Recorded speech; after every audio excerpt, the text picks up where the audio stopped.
ఉపాధి హామీ పథకాన్ని కొనసాగించాలి. పాత ఉపాధి హామీ పథకాన్ని రద్దు చేయాలి. విబిజి రామ్ ఉపాధి పథకాన్ని రద్దు చేయాలి. గ్రామీణ ఉపాధి విబిజి రామ్ పథకాన్ని వర్ధిల్లాలి.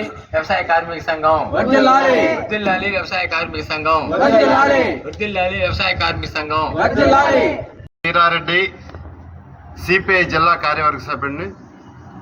ఈరోజు రాష్ట్ర వ్యాప్తంగా రైతులు, రైతు కూలీలు వీరికి నష్టం కలిగించేటువంటి కేంద్ర ప్రభుత్వ విధానం అయినటువంటి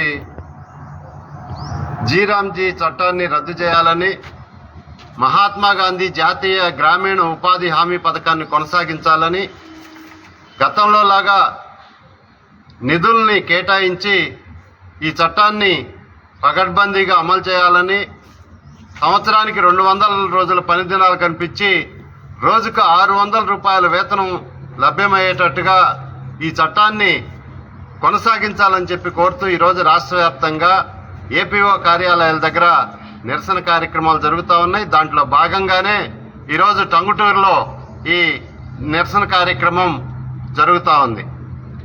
కేంద్ర ప్రభుత్వం ఇవాళ దొడ్డిదారిన గ్రామీణ వ్యవసాయ కూలీలకి, పేద రైతుల కడుపు కొట్టే విధంగా ఈ విబిజి రామ్జీ చట్టాన్ని తీసుకురావటం ద్వారా కేంద్రం గతంలో గ్రామీణ ఉపాధి హామీ పథకానికి ఇచ్చినటువంటి నిధుల్లో కోతలు పెడతా ఉంది. అదేవిధంగా గతంలో కేంద్ర ప్రభుత్వం 90%, రాష్ట్ర ప్రభుత్వం 10% నిధులతోటి ఈ పథకాన్ని కొనసాగించింది.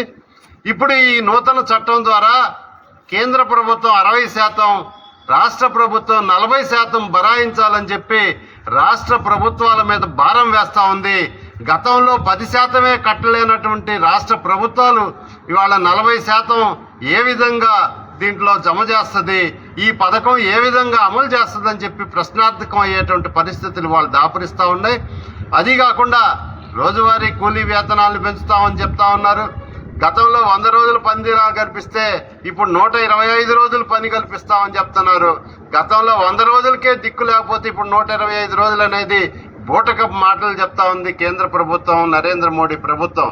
అందువల్ల వెంటనే ఇప్పటికైనా నూతన చట్టాన్ని రద్దు చేసి పాత పద్ధతుల్లోనే ఈ చట్టాన్ని కొనసాగించాలని, ఇప్పటికే దాదాపుగా 15 లక్షల నుంచి 18 లక్షల దాకా జాబ్ కార్డులను తొలగించేసింది.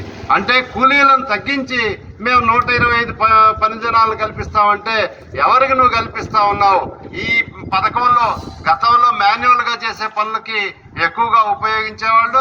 నూతన ప్రభుత్వం, అదేవిధంగా రాష్ట్ర ప్రభుత్వం ఇంత అన్యాయం జరుగుతూ ఉన్నా కూడా ఇక్కడ రాష్ట్రంలో ఉన్నటువంటి చంద్రబాబు నాయుడు నాయకత్వంలో ఉన్నటువంటి కూటమి ప్రభుత్వం కేంద్రాన్ని నిలేసేటువంటి పరిస్థితి కనిపించట్లేదు.